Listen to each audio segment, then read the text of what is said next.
Welcome everyone to this session on wowing investors and raising investment more quickly.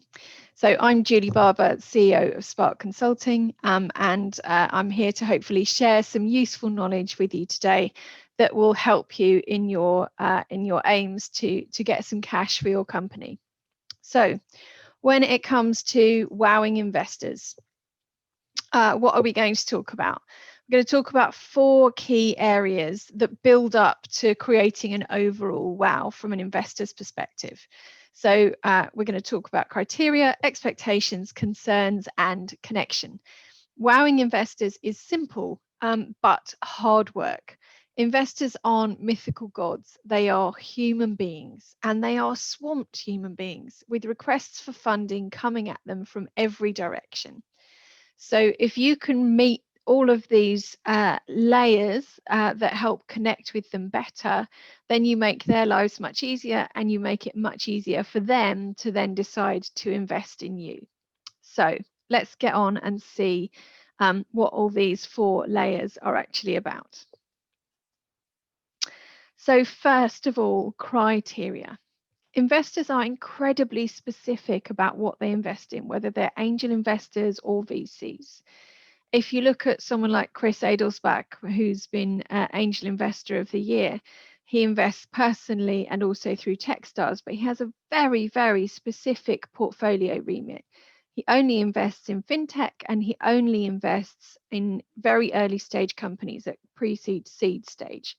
He doesn't invest in Series A for a first investment. He might invest at Series A for a company that he's previously put money into, and he's following on from those previous injections of cash. But he's got that very specific box that says fintech and very early stage. And other investors are no different. The harsh truth is, the main reason why startups struggle to stand out from other startups is other startups. Let me explain. One of the VCs that I talked to told me a story about what happens when they get decks sent to them. And he said, we get about 50 decks a week. The team, using our criteria, our first layer criteria, immediately whittle that down to 5.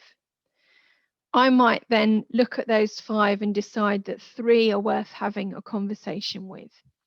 And then over the course of the whole year, I'll probably invest in 4 or 5 companies, and that's it. So 50 decks a week down to 4 or 5 companies getting investment over the whole year. But the really shocking bit is that 45 of those were immediately dismissed because they didn't meet that investor's criteria. So what a waste of time for the investor and for the poor startups who sent their deck in the hope that that investor might consider them. And actually, if you don't meet their criteria, you're straight in the bin from the first minute you're through the door. So let's look at the actual criteria that investors use. Firstly, they often usually have a sector-specific focus, like fintech or healthcare. They'll usually have a business model preference as well. So this might mean that they prefer B2B or B2C, that they might even be more specific than that, that they might have an e-commerce preference. So you really need to understand what the business model focus is that they tend to invest in. And then you also need to understand what stage they invest at. Often investors will span 1 or 2 stages. So they might invest at pre-seed and seed, or they might invest at seed and Series A, or seed and seed plus, kind of interim level. Or they might say that they are a late Series A, early Series B type investor, and that's quite typical of some of the VCs that operate in that kind of space. Investors will also have preferences around whether they have a single founder or more than one founder in companies that they invest in. So quite a few investors prefer there to be more than one founder because they like that it spreads the risk. It means if one of them gets sick or decides to leave, the whole company doesn't fall apart. There's still someone else to carry on. So single founders have to be very careful, again, who they send their decks to make sure that they're actually an investor that will invest in single founders. Next, we've got traction.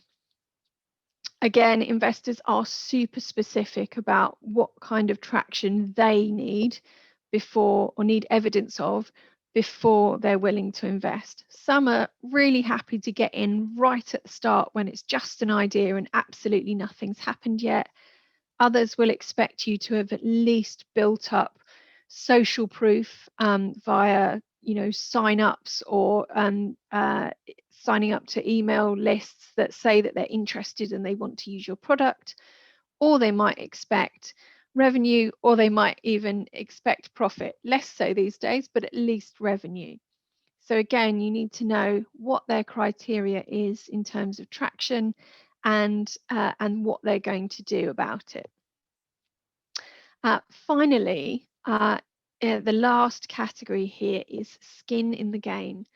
So some investors only want to invest in startups where the founder has actually invested not just their sweat equity, their time, but also their own cash. And again, that can be a hard line for some investors, that they say if they haven't risked their money, I'm not going to risk mine. And that's their prerogative. So again, you need to be aware that if you haven't put cash into the business, and you're not able to, for whatever reason, that some investors won't be right for you, and you need to find ones that are happy to invest whether you've put cash in or not. So that's the first of the 4 steps. Let's move on to expectations. So once you kind of made the first cut of, do you even meet their basic criteria?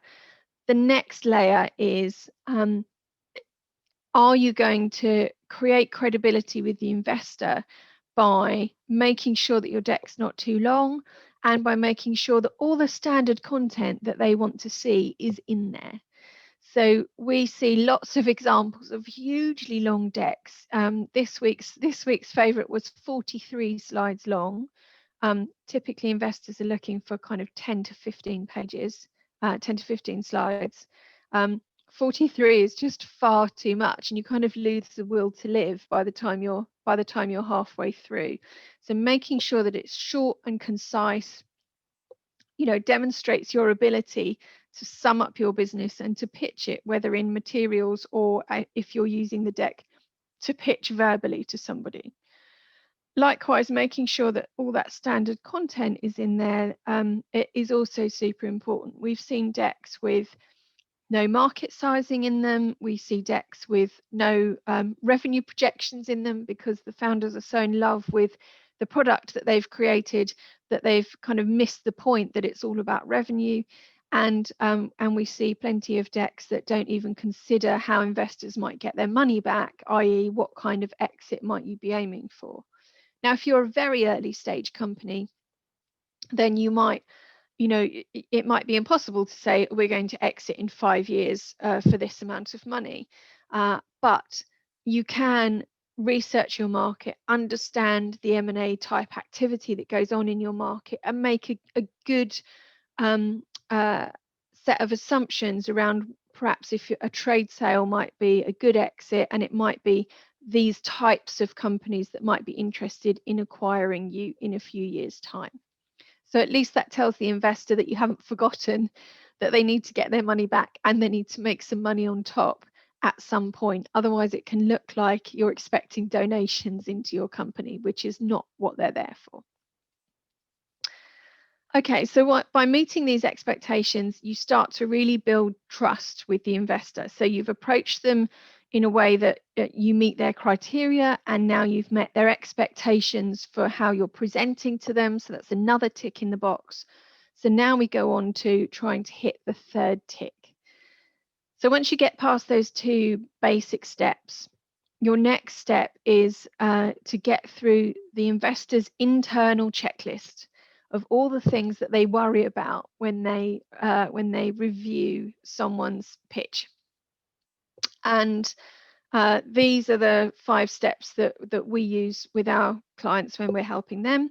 And these are all based on understanding exactly what investors' expectations are.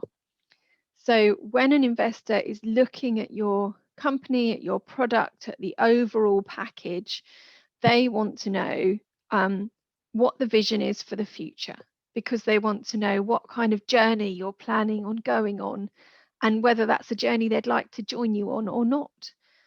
They want to know how the company has been structured. Are there solid foundations? Has everything been set up properly? And they also want to know if that company and that product are capable of scaling. So, how is the back end going to grow to keep up with front end growth as well? They want to know about your market, because they want to know what the size of the opportunity is, and is it big enough to create the kind of returns that they're looking for on their money? Because if actually it's a smaller market opportunity, it might not be relevant for them. And they also want to know what your go-to-market strategy is, because they'll be, again, judging your credibility based on what you say about that. And finally, from a market perspective, they'll also want to understand how you're going to defend your product or your service in the market, how you're going to stay ahead of competitors.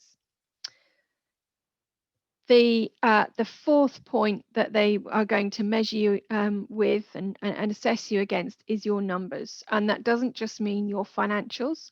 That can also mean other key performance indicators within the business, like conversion rates,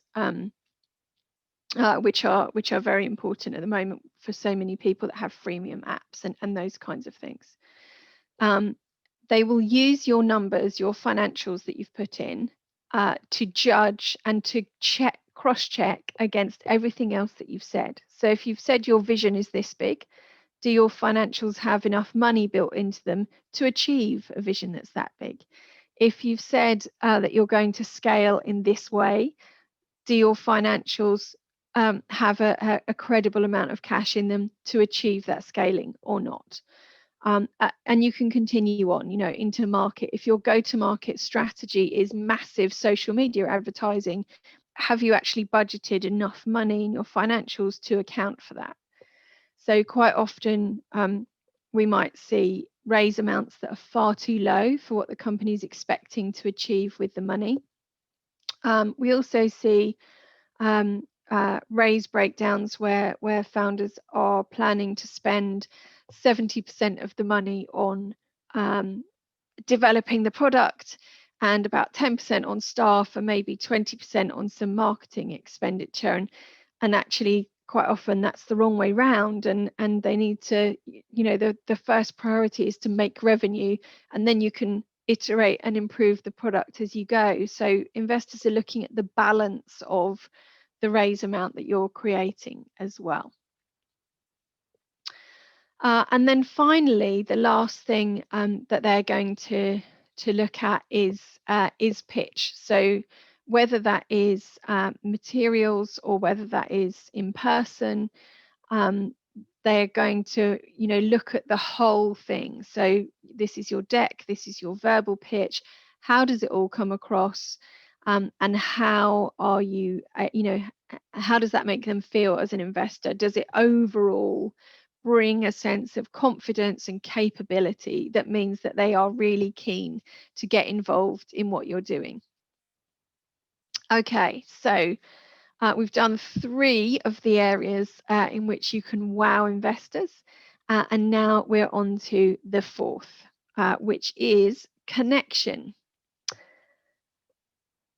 So connection is super important with investors. They want to invest in people that they know, like, and trust. You have to build resonance and connection to get what is probably a comparative stranger to give you their money. Because if you walked up to someone in the street and said, give me some money, the answer would be a firm no. The only reason that you agree to give people money as an investor is because you've learnt to to trust them and to like them. So it's super important that you're able to get across an impression that an investor is keen to buy into, keen to commit to. From a deck perspective, this is why brand is super important, even at a very early stage. Because if you can't be in the room, your deck has to talk for you. And the text can be as good as you like, but if your branding doesn't transmit who you are as founders, what your company's values are, what the way in which your company will behave, then you're really missing a trick and you're failing to wow that investor with how you come across. And it's super important as well to remember that brand is not just a logo and we'll have our font in this color and maybe one color that we use in the background. Brand is something pervasive that goes all the way through your materials. It goes through the words that you use when you speak. So having lots of focus on that at an early stage can really reap you benefit when it comes to raising investment, because if you can send someone a deck that really clearly shows how you act as a company, that clearly shows what your values are, the way in which you're going to behave, that's brilliant. And likewise, if you can then bring that to any presentations that you do to investors, that you can make sure that that brand comes across in the way that you behave, the way that you talk, then again you get to double up on the effect of that. Okay, so that's connection. So those are the 4 steps to wowing investors. And funnily enough, none of them were about your product. So your product is a completely separate thing. But investors, the product can be amazing, it can be super cool, but if you can't follow through on those 4 steps that we've just been through, then an investor's never going to invest. So we always work from the basis that, you know, the product may be a given, that it's a good idea, but you've got to turn that into a business that an investor would like to put money into. So having worked through all of those things that would wow the investors, let's look now at how to actually raise investment more quickly.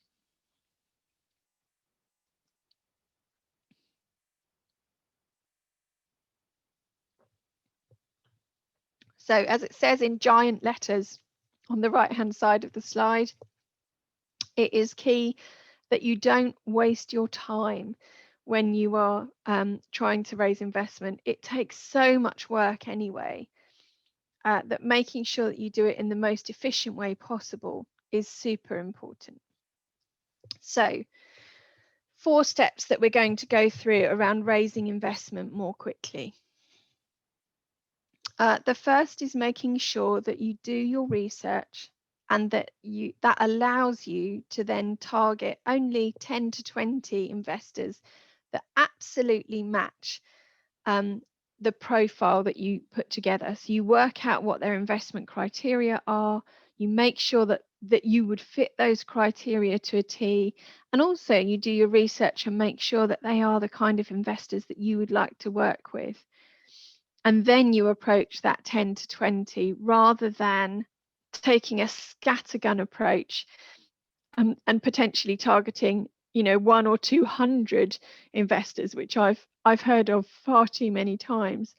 And that, you know, it just fundamentally doesn't work. So I had a conversation with a startup founder a few months ago, and he said, I sent it out to 200 people and no one seems to be interested.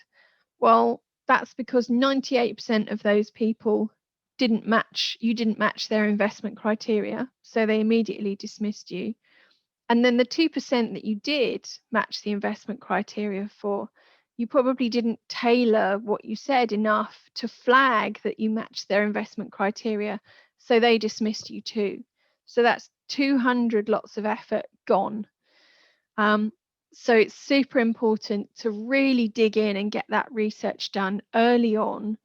It takes a lot of time there to do that research, but it's much better to spend time on that than it is to spend time getting 200 rejections, which will take some really good resilience to get through. And once you've gone out and spoken to the first 10 different investors, you can see what kind of feedback you're getting, see if you need to tweak things at all, and then you can, reframe perhaps from there, or start to see offers coming in, hopefully, and have a much better time of having that first engagement with investors. The second point on raising investment more quickly is making sure that, if possible, you get warm introductions, which of course is easier said than done, because if you don't know people, how on earth do you get to talk to them? So what you have to try and do is follow the trail back. Who are those people involved with? What other companies do they interact with? Are you connected with those people on LinkedIn? Can you talk to someone that you know who might be able to introduce you?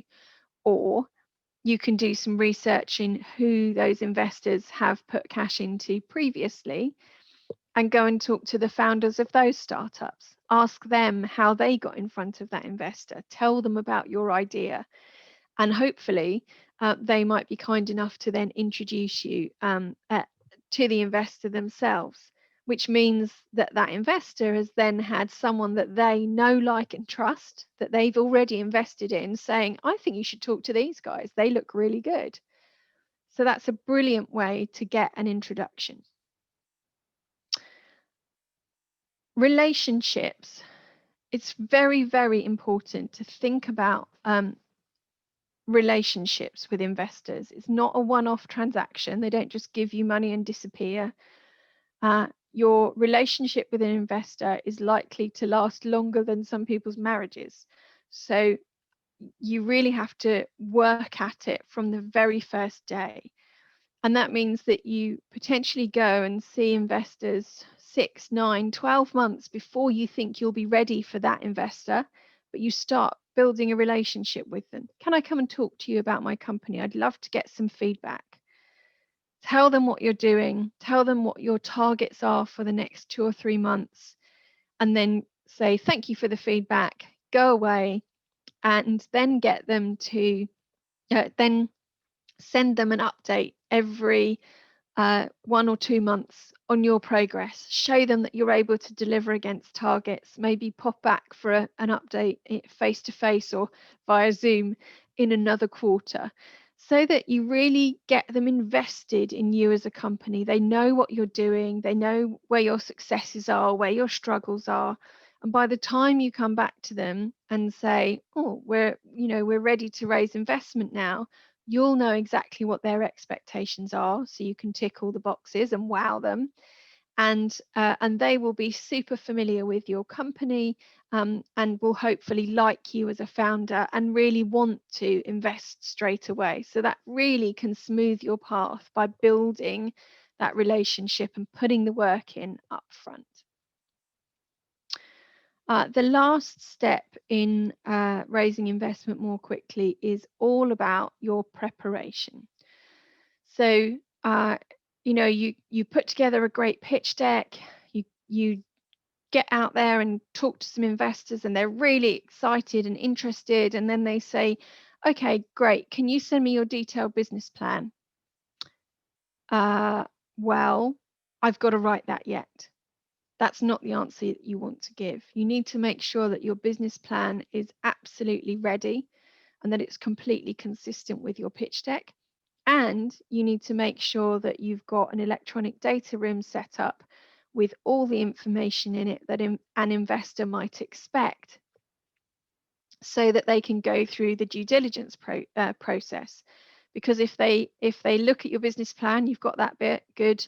And then they'll send you a long list of due diligence questions. And if you don't have all the information ready to be able to answer those due diligence questions, then that can be a very stressful time indeed. And that period between when an investor says, I'm interested, and when they actually sign the shareholder agreement and the cash gets transferred, is absolutely nail biting for many founders. So anything that you can do to shorten that time and make it easier for investors to pass through that phase of the investment process, the better. So by having your business plan ready, by having your data room ready, by understanding what due diligence questions look like, then you make it much easier for investors to just sail through that process, get to the end, sign on the line, and give you the cash. Okay, so that's we've covered how to raise investment more quickly. We've covered how to wow investors as well. I hope that's given you some really valuable insights into things that you can do to make your raise more successful. If you would like to contact me after the session, then I'm available on LinkedIn, Facebook, or Twitter. And also have a look in the digital swag bag, because we've also put some things in there too. Okay, so we've got 3 minutes left, and we've got a couple of questions from people who are watching, so I'm going to pick those up now after I've had a quick drink. Okay, so the first question is, if your company has been overlooked by an investor, can you approach them again when you are more developed and meet their criteria? Absolutely. Particularly if they gave you feedback and said, oh, you're just not quite ready for us. Great. And if they do either, if they do reject you, ask for that feedback. Say, please tell us what we didn't hit. Why didn't we meet your criteria? Take absolute note of it, and then make sure that you meet their criteria, and then go back and say, we totally took on your feedback. Here we are. And then, that's something that an investor will really respect, that you listened to them, and that you've proved that you were able to hit those criteria that they set. So absolutely do that. The second question is, what advice do you have to overcome constant rejection from investors? So if you feel like you're getting constantly rejected by investors, then you need to stop. You need to step back and really assess what you're doing and whether you're taking the right routes to achieve raising investment. So you need to look at what feedback you've had. If you haven't had feedback, ask for it. You need to go through those things that we talked about today.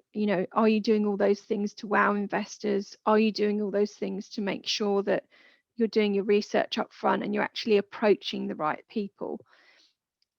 Once you go through all of that and you get your feedback and you look at the whole thing in the round, then you'll probably find the answers why you're facing rejection from investors. And it might be that you need to tweak your product, pivot, but you will find the answers if you look at all of those things in the round. You might even have to raise a different way. You might have been going for angel investment, and actually, crowdfunding or a family office might be a better route. I've got one last question. Face-to-face connection is difficult in the current climate. Does this negatively impact a company's chance with an investor? Not if you're clever. So yes, you can't get in front of them, which can feel like, well, we can't access them then.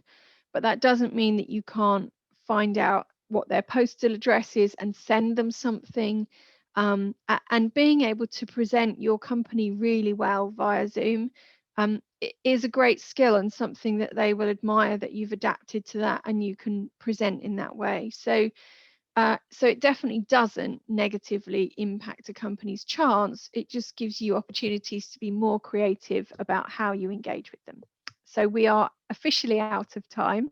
I hope you've found all of that useful, and thanks for coming through, and enjoy the rest of the summit.